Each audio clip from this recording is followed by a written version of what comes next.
petition for the resignation of President Ferdinand Marcos Jr. to the honorable members of the Congress of the Philippines, the Supreme Court, and the Filipino people. We, the citizens of the Republic of the Philippines, numbering 16 million strong, hereby call for the immediate resignation of President Ferdinand Marcos Jr. on the grounds of betrayal of public trust, corruption, economic mismanagement, and violations of national sovereignty.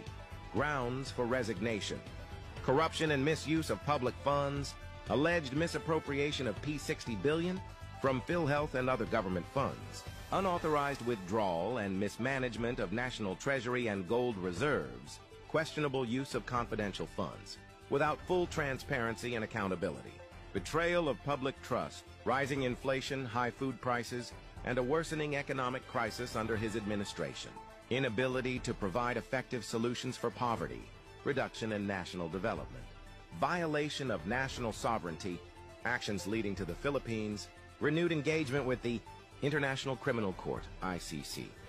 Despite previous withdrawal and lack of local legal grounds, weak stance on foreign affairs, including compromises that endanger national security, our demands: immediate resignation of President Ferdinand Marcos Jr. to allow for a leader who will serve with integrity and accountability, an independent investigation into all alleged corruption and illegal transactions within the Marcos administration, reforms in government transparency to ensure public funds are protected and properly allocated. The people's voice cannot be ignored. With 16 million signatories demanding change, we urge Congress and the appropriate government bodies to take immediate action. If the President refuses to resign, we support all legal and constitutional means to remove him from office, including impeachment and public demonstrations. We stand united in our pursuit of justice, transparency, and a better future for the Filipino people. Date, March 17, 2025. Submitted to Congress of the Philippines, Supreme Court of the Philippines, Commission on Audit, Office of the Ombudsman, the Filipino people. This petition serves as a collective statement of the Filipino people's demand for good governance, integrity, and accountability.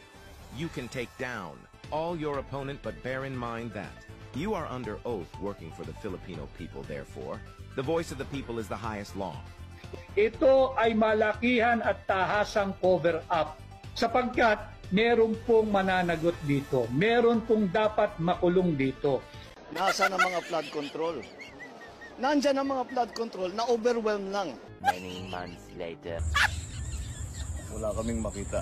Kahit isang hollow block, isang ng simento, walang equipment dito. Lahat itong project na ito, ghost project. The 2025 budget is the most corrupt budget ever passed in the history of Congress. Sinabi ko yan. You know what? Nung araw sa time namin, pag may nag-mention sa previous budget, yung former chairman, tatayo kagad yan sa plenary. Magsasalita, question of privilege, individual and collective privilege, i-explain kung anong nangyari. Mr. Chairman, August 4 ako nagsabi, 2025 budget is the most corrupt budget. Hanggang ngayon, wala akong narinig na denial man lang sa previous chairman o sa previous members ng committee. Does this mean na hindi nila kaya i-dispute yung sinabi ko na 2025 budget is the most corrupt budget ever passed in the history of Congress? Mr. Chair, here is the USB. Sinasabi, paano nagkaroon ng insert? Under the name of Congressman Saldico, ang insertion sa BICAM as proponent siya is 13,803,693,000. And we do not want to invite him as a resource person. Mr. Chair, sorry. Comsec, can you show this? Para lang sabihin, hindi ako Mr. Chair, with ito. due courtesy. Wait, I have the floor. Yeah, I have the floor. Yeah, I have the floor. No, Mr. I Chair. have the floor. Just to, on the I have record, the floor. please. On the record, Mr. I Chair. have the floor. We did not refuse Suspend. to I invite. have the floor. Mr. Chair, suspend. Motion to suspend. Mr. Bakit po ito ninyo binili ang mahal na sasakyang ito? Binili ko to dahil sa payong na to. Trip ko kasi yung brand. Flood Control Project is the best. So kaya mo to kinuha dahil Kasi ito, may payong, oh. Natutuwa ako sa payong. Paano ba ito? Sa payong. Ayan. Pero hindi ko pinagagamit yung payong na to. Hindi pwedeng gamitin. Oo, kasi mahal yung payong. Oo. Ayan. Ganda So, ito na. yung payong niya. So, isang payong yan. Yes, on both sides. Ayun. So, yan yung Okay. feature niyang rolls na kaya ako siya nabili kasi tuwa ako sa payong. Nagtagal naman ang ating quick fix sa ating flood control. Epoxy yan, pare! Nadali Bumili ka mo. naman, tibahan, baka sakaling dumikit pa yan. Ang ganda naman ng magkaka-epoxy nyo dito, kumpadre. Pwede pa to.